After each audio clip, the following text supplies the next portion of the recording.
Fas'alu ahla dzikri in kuntum la ta'lamun. Ini ayat Al-Qur'an memerintahkan kepada kita ketika kita tidak mengetahui tentang persoalan hukum, maka kita diperintahkan oleh Al-Qur'an ini untuk menanyakan kepada ahli dzikir, yaitu orang-orang yang memiliki ilmu pengetahuan.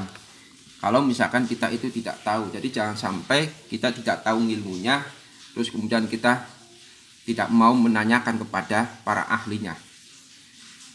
Nah, kelasnya kita ini adalah kelas orang-orang yang ilmunya itu sangat jauh sekali dibandingkan dengan para ulama-ulama yang ada, terutama ulama-ulama terdahulu, ulama salaf. Maka ketika kita memahami Al-Quran secara langsung pun itu kadang kita itu juga kewalahan, karena keilmuan kita tidak mumpuni. Maka kemudian untuk memahami isi yang ada dalam Al-Quran itu ya kita mengambil dari hasil penafsiran dari para ulama-ulama yang sudah menafsirkan Al-Quran. Jadi jangan sampai kita nggak punya ilmunya kok berani-berani menafsirkan Al-Quran dengan mengatakan menurut penafsiran saya. Wah, ini berarti kewanen, ibaratnya itu terlalu berani. Kita menafsir Al-Quran itu ya dengan merujuk kepada pendapat-pendapat dari para mufasir. Misalkan kita mengatakan bahwa menurut penafsiran dari Imam Ibnu Katsir, atau menurut penafsiran dari Imam At-Tabari, ataupun menurut penafsiran dari Imam As-Suyuti, ataupun imam-imam yang lainnya. Jadi tafsiran kita terhadap Al-Quran itu ya kita landaskan kepada pendapat-pendapat dari para ulama-ulama tafsir. Jangan sampai kemudian kita mengklaim bahwa itu adalah hasil penafsiran kita sendiri, padahal ilmu kita itu ya belum mumpuni, belum layak untuk dikatakan sebagai seorang mufasir. Dan ayat ini juga ini menjadi dalil bahwa pentingnya kita ini di dalam bermadhab. Di dalam beragama itu kita penting untuk bermadhab menurut ahli sunnah wal jamaah. Madhab yang direstui oleh para ulama-ulama ahli sunnah wal jamaah itu kan ada 4. Yang pertama madhab Hanafi, lalu kemudian madhab Maliki, lalu madhab Syafi'i, lalu kemudian madhab Hambali. Nah, karena yang memiliki kemampuan untuk beristihad secara langsung dari Al-Quran dan hadis itu yang mereka itu, para imam-imam madhab ini.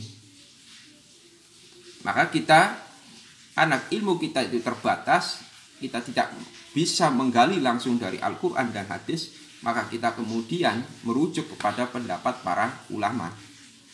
Nah, kalau ulama-ulama zaman dulu itu sudah tiada, sudah wafat, maka kita cara bertanya dengan ulama-ulama zaman dulu itu ya dengan membaca dari karya-karya mereka.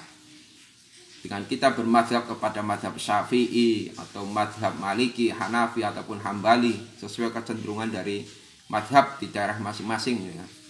Kalau bagi Indonesia itu kan mayoritas memang kebanyakan madhabnya adalah madhab Syafi'i. Beda kalau di daerah Afrika sana kebanyakan madhabnya madhab Maliki. Selama masih mengikuti kepada salah satu dari 4 madhab, maka itu masih bisa dikatakan sebagai orang yang mengikuti paham ahli sunnah wal jamaah.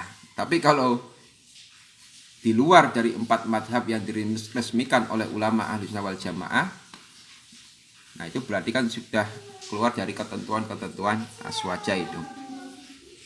Termasuk juga untuk ulama-ulama saat ini, ketika kita kesulitan di dalam memahami agama, ya kita tanya kepada orang-orang yang ahli.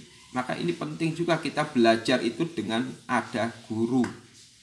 Kalau kita belajar ada guru itu, in kuntum la ta'lamun, kalau kita tidak tahu, ya kita bisa tanya langsung kepada guru kita.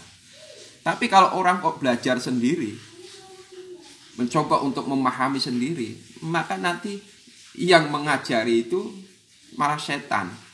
Akan banyak pemahaman-pemahaman yang keliru, pemahaman-pemahaman yang salah. Ini fenomena zaman sekarang ini kan banyak orang yang belajar tidak melalui guru yang resmi. Ya, misalkan melalui media-media internet, mbah Google, lewat YouTube dan sebagainya, tanpa melalui bimbingan seorang guru secara langsung, secara talaki ketemu langsung, itu sangat memungkinkan sekali terjadinya kekeliruan ataupun kesalahan di dalam memahami persoalan-persoalan agama. Maka pentingnya kita belajar melalui seorang guru. Belajar melalui seorang guru itu juga harus selektif.